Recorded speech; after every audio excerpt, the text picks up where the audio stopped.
예전에 초등학교를 다니거나 이렇게 할 때 학교에서 검사를 지능지수 검사를 가끔 했지 않습니까? 그래서 지능지수가 높으면 자기가 뭐라도 된 것처럼 기뻐하고 좀 작게 나오면 기가 죽는 그런 때가 있었는데, 요즘은 지능지수보다는 감성지수에 관심을 더 가지는 것 같아요. 감성지수가 뭘까? 듣기는 많이 들었는데 저는 혼자 생각하기를 감성지수라고 하니까 감수성이 좀 예민한 사람을 말하는 것 같다 이렇게 생각을 했어요. 예민하게 반응하는 사람이 좀 감성지수가 높은 것인가 이렇게 생각을 했는데, 그게 아니라 이 감성지수는 자신의 감정을 적절히 잘 조절하여 원만한 인간관계를 맺고 유지할 수 있는 능력이다 이렇게 설명을 하더라고요. 자신의 마음을, 감정을 잘 다스릴 수 있고, 그래서 사람들과의 관계를 좋게 유지할 수 있는 능력이 감성지수다 이렇게 하니까 그게 정말 우리의 행복한 삶에 큰 영향을 미치겠구나 그런 생각을 하게 되었습니다. 그런데 우리의 행복한 삶에 더 큰 영향을 미치는 것은 감성지수보다도 감사지수가 아니겠는가 그렇게 생각을 합니다. 그렇게 동의하는 분들이 많아요. 그래서 그런 부분에 실험을 한 게 있는데요, 미국 캘리포니아 대학 로버트 에몬스 교수가 이런 실험을 했어요. 매일 5가지의 감사한 일을 찾아서 적는 거예요. 다른 거 하는 게 아니고 매일 5가지의 감사한 일을 찾아서 기록하는 거예요. 그렇게 기록하는 그룹이 있고 기록 안 하는 그룹이 있고, 이 사람들의 삶을 돌아보니까 그 행복도가 현격하게 차이가 나는 거예요. 단순히 감사한 일 5가지를 매일 찾아서 기록하는 이 사람들은 수면이나 또 자기가 하는 일이나 운동이나 모든 성취에 있어서 행복한 삶을 살고 있고, 또 그렇지 않은 그룹은 미치지 못하더라는 거죠.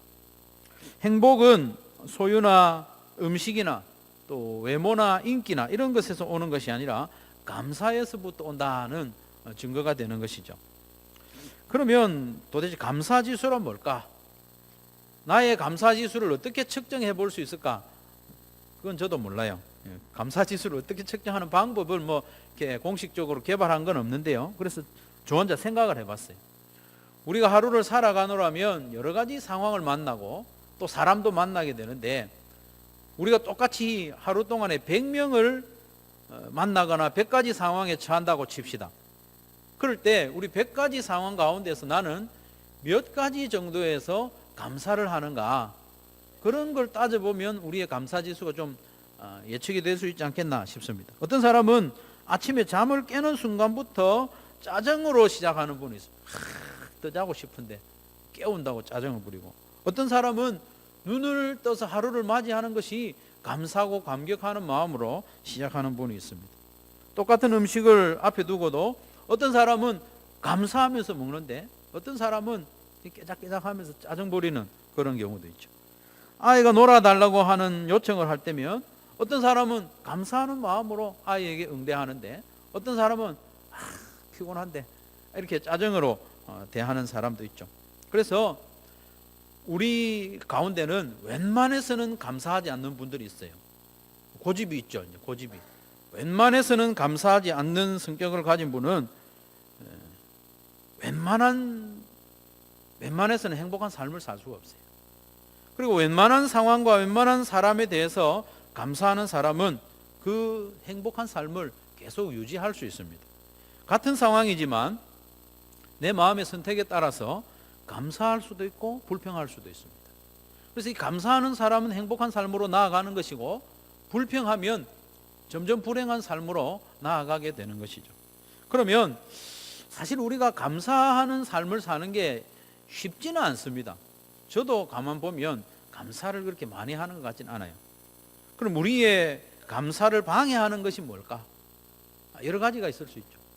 재미난 것은요, 제가 이제 설교 준비를 다 하고 이제 기도하고 목양실에서 예배당까지, 지금 이야기는 아니고 일부 예배 전입니다, 올라오는데요, 이 거리가 얼마 된다고 올라오는 사이에 2번이나 불평을 한 거예요. 감사 설교를 준비해 가지고 예배를 인도하러 올라오는 그 짧은 시간에 2번이나 불평한 거예요. 더 재밌는 것은 첫 번째 불평을 하면서 이래 가지고 감사 설교 하겠나 반성을 하고 있었어요. 반성을 하고 있는데 또 뭔가 또 다른 사건이 탁 터지면서 또 불평을 하게 된 거예요.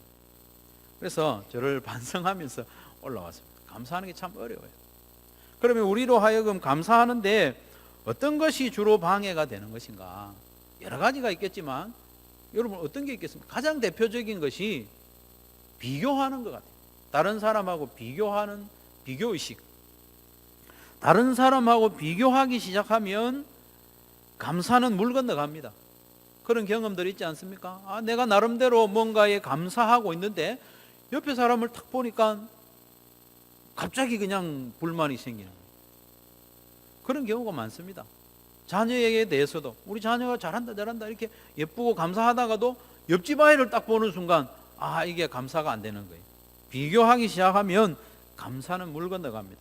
마태복음 25장 14절 이하의 말씀에 보면 어떤 사람이 타국으로 갈 때에 종들에게 각각 5달란트, 2달란트, 1달란트를 맡기고 멀리 다녀온 이야기 있지 않습니까?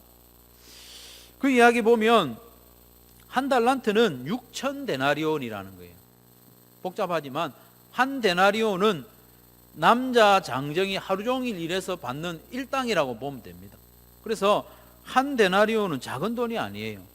요즘 경제 가치로 하면 한 6억 정도 된다고 봐요. 6억이면 작은 돈이 아니잖아요. 그것도 집에서 일하는 종이 6억을 받아서 그걸 관리한다는 것은 참으로 놀라운 일이고 감사할 만한 일입니다. 그런데 1달란트 받은 사람이 감사하지 않습니다. 불평합니다. 왜 그렇습니까? 옆에 사람은 2달란트를 받았거든요. 그 옆에 사람은 5달란트를 받았거든요. 종 주제에 1달란트를 받아서 관리하게 되었다면 감사해야 됩니다. 그런데 비교하면 감사가 나오지 않습니다. 만약에 우리 교회 청년들에게 어떤 독지가가 골고루 이제 6억씩 나누죠. 우리 이제 지난번에 제대한 정성은 형제에게 6억을 탁 주면서 사업을 한번 해봐. 이렇게 하면 얼마나 힘이 되고 감사한 일이겠습니까? 6억은 작은 돈이 아니거든요.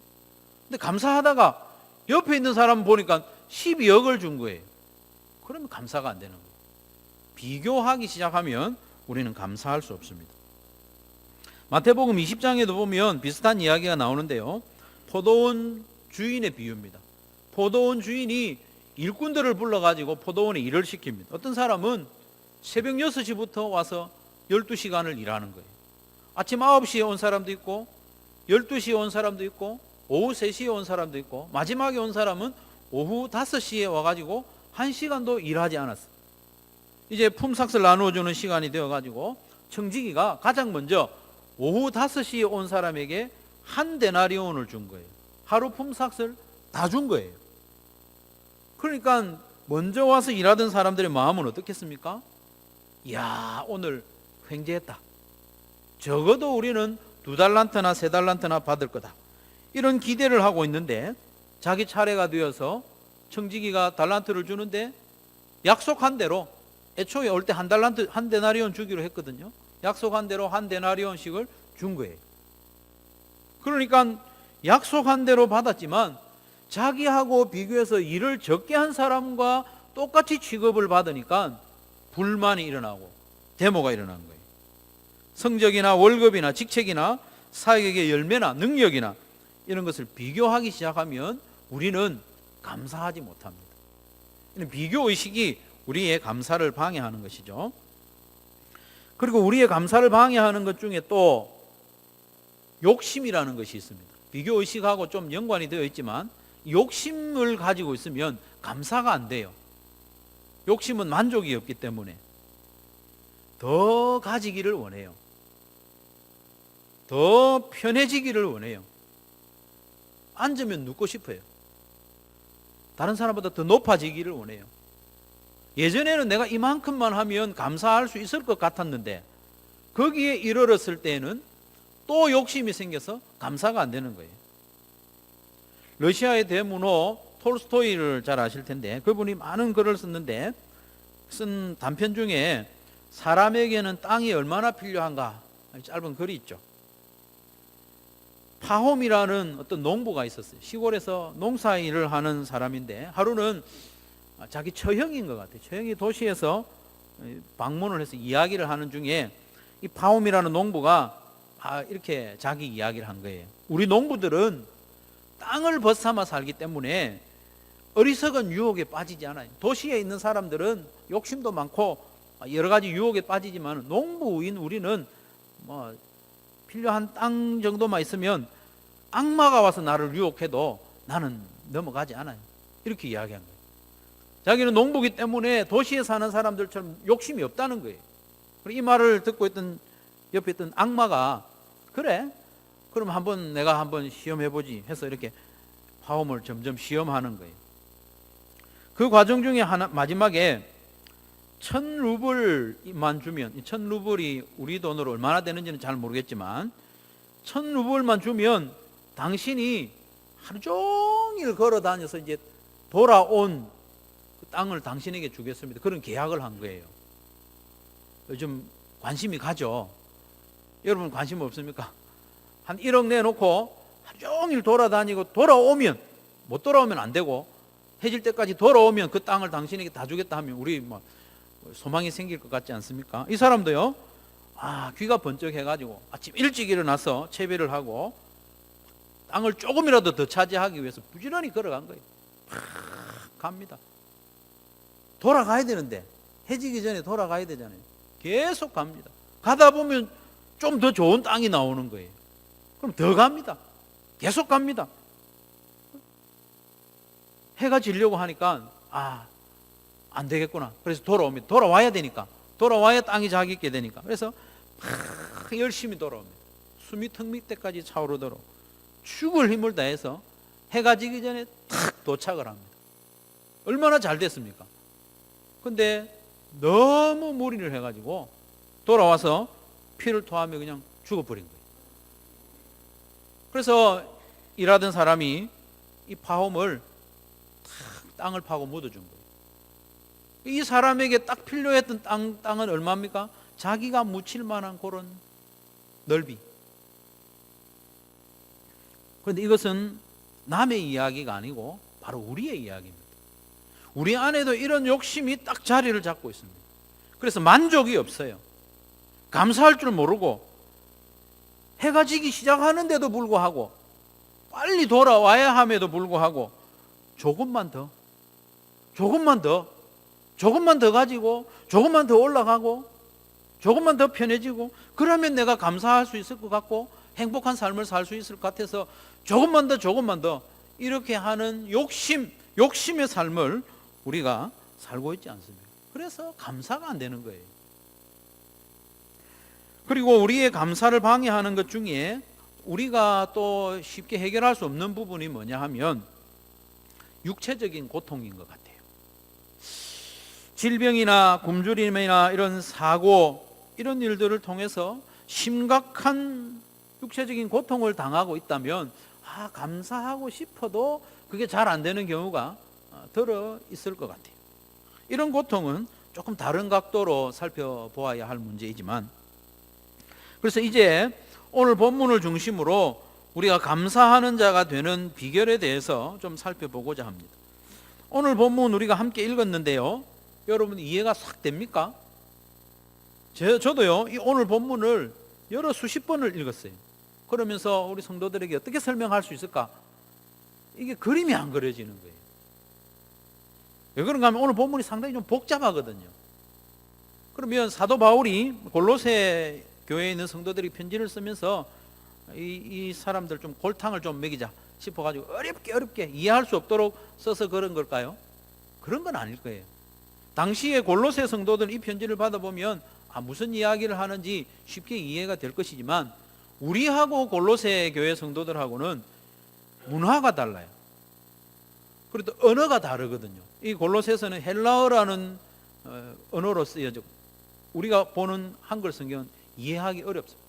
번역하는 과정도 어렵고, 그리고 시대적으로도 2000년이나 지났기 때문에 이게 쉽게 이해되지 않는 것이 우리 탓만은 아니에요. 그러나 오늘 본문을 계속 읽다 보면 뭔가 좀 이렇게 강조되는 부분이 나와요. 무엇을 당부하긴 하는데 어떻게 하라고 하는데 그것들 밑에 쫙 깔려 있는 게 뭔가 보여요. 그게 뭐냐 하면 감사하는 겁니다. 감사하는 거. 15절 이렇게 시작합니다. 그리스도의 평강이 너희 마음을 주장하게 하라. 너희는 평강을 위하여 한 몸으로 부르심을 받았나니 너희는 또한 감사하는 자가 되라. 그리스도의 평강이 너희 마음을 주장하게 하라. 이런 당부로 시작을 하는데, 여기 평강은 단순히 아무 일 없이 평안하게 지내는 그런 이야기가 아니고 다시 평화롭게 되었다는 거예요. 본래부터 평화로운 상황이었던 것이 아니고 다시 평화롭게 되었다는 거예요. 그리고 그리스도의 평강이 뭐냐면 우리가 하나님과 다시 화평하게 된 그걸 말해요. 에이레네라는 말은 다시 화평하게 되었다는 거예요. 예수님의 십자가로 말미암아 하나님과 원수였던 우리 사이가 하나님과 다시 화평하게 되었다는 거예요. 그리고 예수님의 그 십자가로 말미암아 우리 사이, 성도들 사이도 다시 화평하게 되었다는 거예요. 그 평강이 우리의 마음을 주장하게 하라는 거예요. 그리스도의 십자가로 말미암아 우리가 다시 평강하게 되었고 화평하게 되었다는 것을 늘 기억하고 그것을 지키기로 힘을 쓰라 하는 겁니다. 너희는 평강을 위하여 한 몸으로 부르심을 받았나니, 우리가 한 몸으로 되었다는 거예요. 그리스도의 평강, 그리스도의 십자가 은혜로 말미암아. 그 평강 이야기를 한 다음에 갑자기 너희는 감사하는 자가 되라 이렇게 하고 있습니다. 그 평강하고 감사하고 무슨 관계가 있을까? 여기에 감사하는 자가 되는 첫 번째 비결이 있습니다. 그것은 그리스도의 평강, 십자가로 말미암아 하나됨이 회복된 것, 그것을 지키고 하나됨을 누리는 가운데 우리는 감사할 수 있다는 말입니다. 무슨 말입니까? 우리가 하나라는 겁니다. 그리고 우리가 한 몸이라는 겁니다. 그것을 인정하게 될 때에 옆에 사람하고 나하고 비교하지 않는다는 겁니다. 비교하지 않으면 자연히 불평과 원망, 다툼이 사라지고 그리스도의 평강으로 말미암아 감사의 삶이 이어진다는 겁니다. 고린도전서 12장 말씀해 보면 이 한 장 전체를 교회는 한 몸이고 우리 각자는 그리스도의 다 몸에 붙어 있는 지체라는 것을 강조합니다. 그 중에 25절에서 27절 말씀인데요, 같이 한번 읽겠습니다. 25절에서 27절 시작.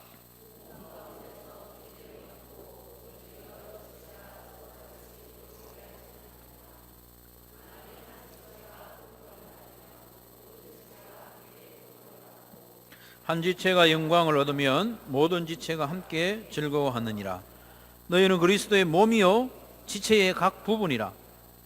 고린도 교회의 성도들이 서로 다투고 불평하고 그렇게 한 이유가 뭐냐 하면 뭐가 부족해서가 아닙니다.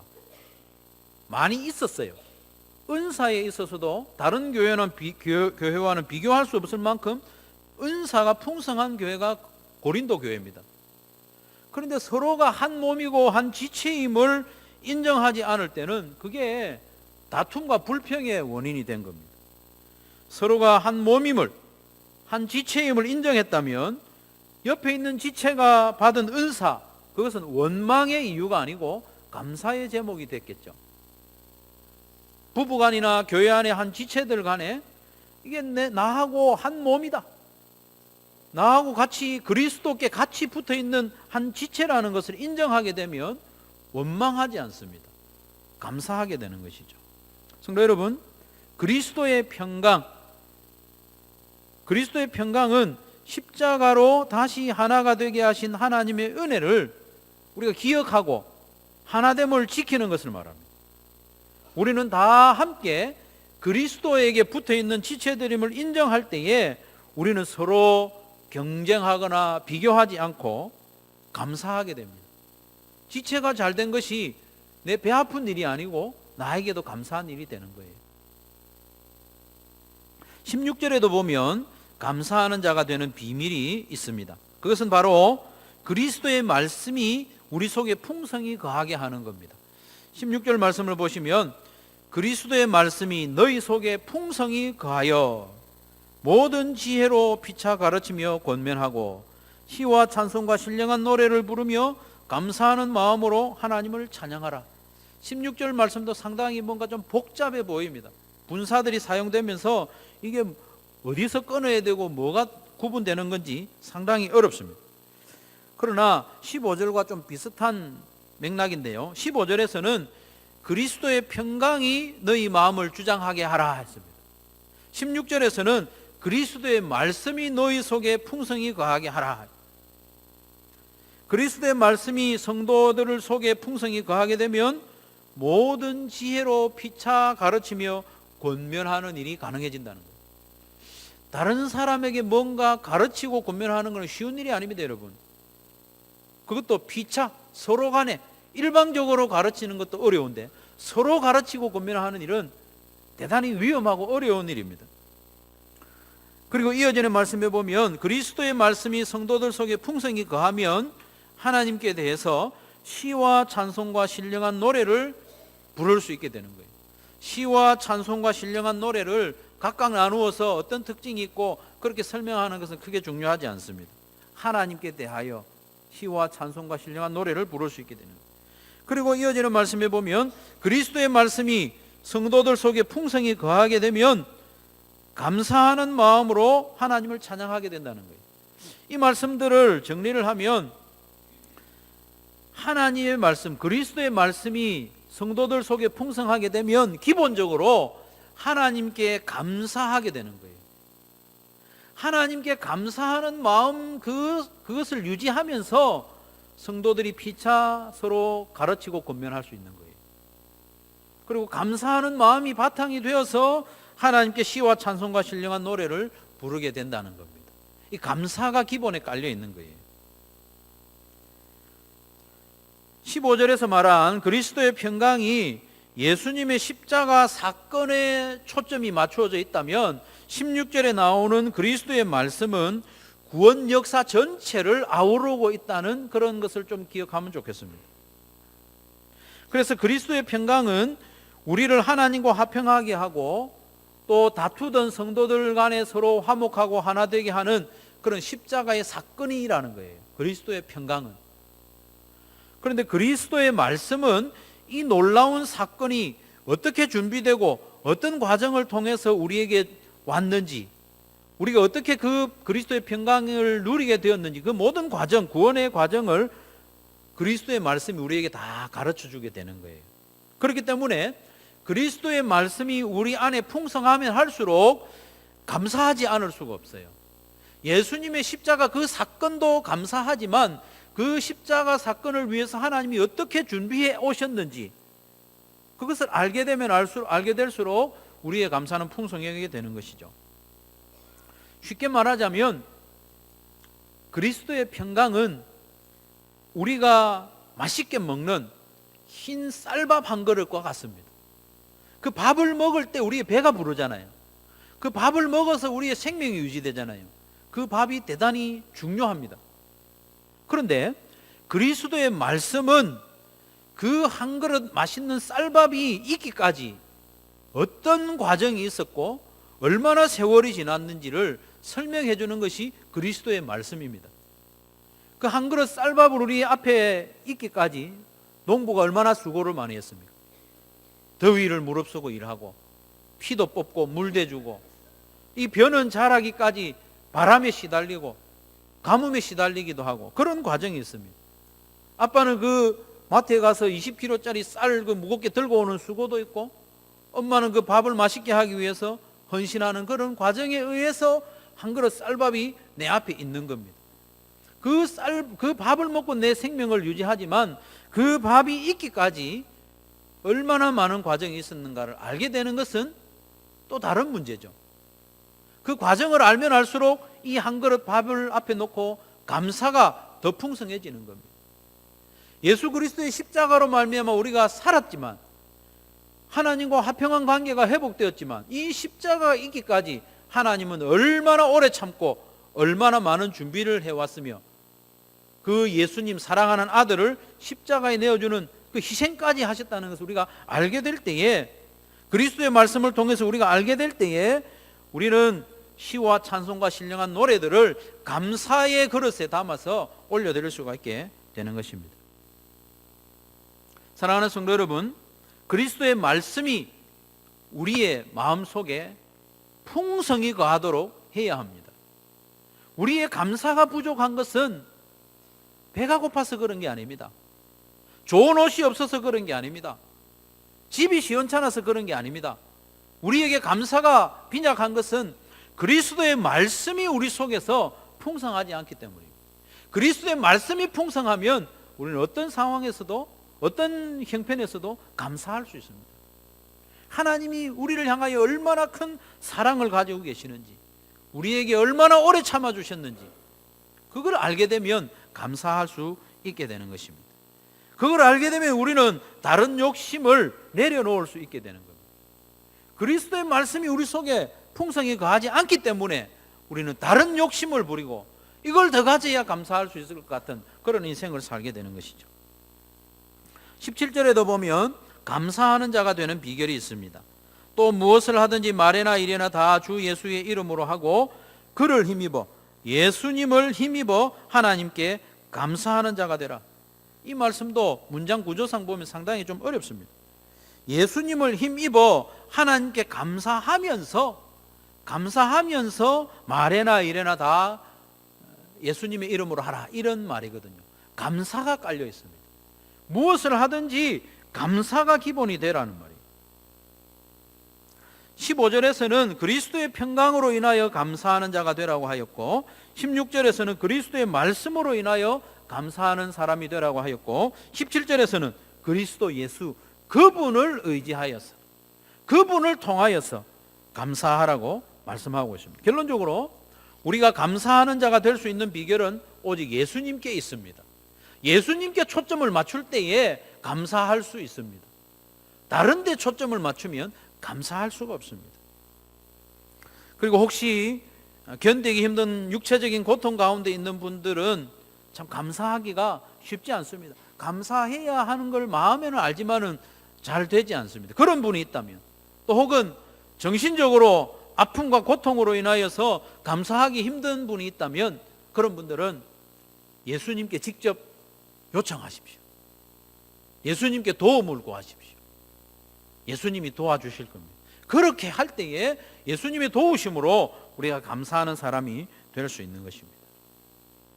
성도 여러분, 저와 여러분은 감사하는 조건을 하나님의 말씀과 조금 다른 데 포인트를 둡니다. 다른 사람하고 비교해서 내가 조금 더 많이 가지거나 내가 위에 있거나 내가 더 편하거나 그렇게 하면 내가 감사하리라, 그런 생각을 가지고 있어요. 내 마음에 가진 그 욕심이 채워지면, 내가 원하는 그것이 내가 원하는 만큼 채워지면 내가 감사하고 행복한 삶을 살 수 있으리라, 그런 생각을 가지고 살아갑니다. 그러나 그런 생각을 가지고 살아가면서는 진정한 감사가 불가능하고, 또 하나님께서는 그런 감사를 좋아하시지도 않습니다. 하나님, 제가 저 사람보다 더 많은 것을 가지게 해주셔서 감사합니다. 그럼 그 감사를 하나님이 정말 기뻐하실까요? 그렇지 않습니까? 저 사람보다 내가 똑똑하게 해주셔서 똑똑해서 감사합니다. 물론 그것도 감사해야 할 일이 맞습니다만은 하나님이 정말 우리에게 원하시는 감사는 뭐 때문에, 세상 사람들도 추구하는 그런 것 때문에 감사하는 것이 아니라 예수님 때문에, 예수 그리스도의 평강이 우리에게 있기 때문에, 그 평강은 하나님과 회복된 관계라고 했습니다. 하나님과의 관계가 회복되게 해주셔서 감사합니다. 전에는 내가 모든 사람들을 적대시하고 다투고 경쟁자로 여겼는데 이제 성도들을 사랑할 수 있고 하나 되게 해주셔서 감사합니다. 그리스도의 말씀을 통하여서 이 성경에 나오는 모든 은혜들을 볼 때마다 하나님 감사합니다. 나를 이처럼 사랑해 주셨군요. 그리스도의 말씀으로 인하여 감사합니다. 한 걸음 더 나아가서 예수님을 의지하여서, 예수님 그분 때문에 감사한다면 우리 하나님은 그 감사를 기쁘게 받아주시는 겁니다. 다른 것을 채워서 만족하고 감사하려는 것은 신기루입니다. 내가 조금만 더 가지면 감사할 수 있을 것 같죠? 그건 안 됩니다. 예수님으로만 감사할 수 있습니다.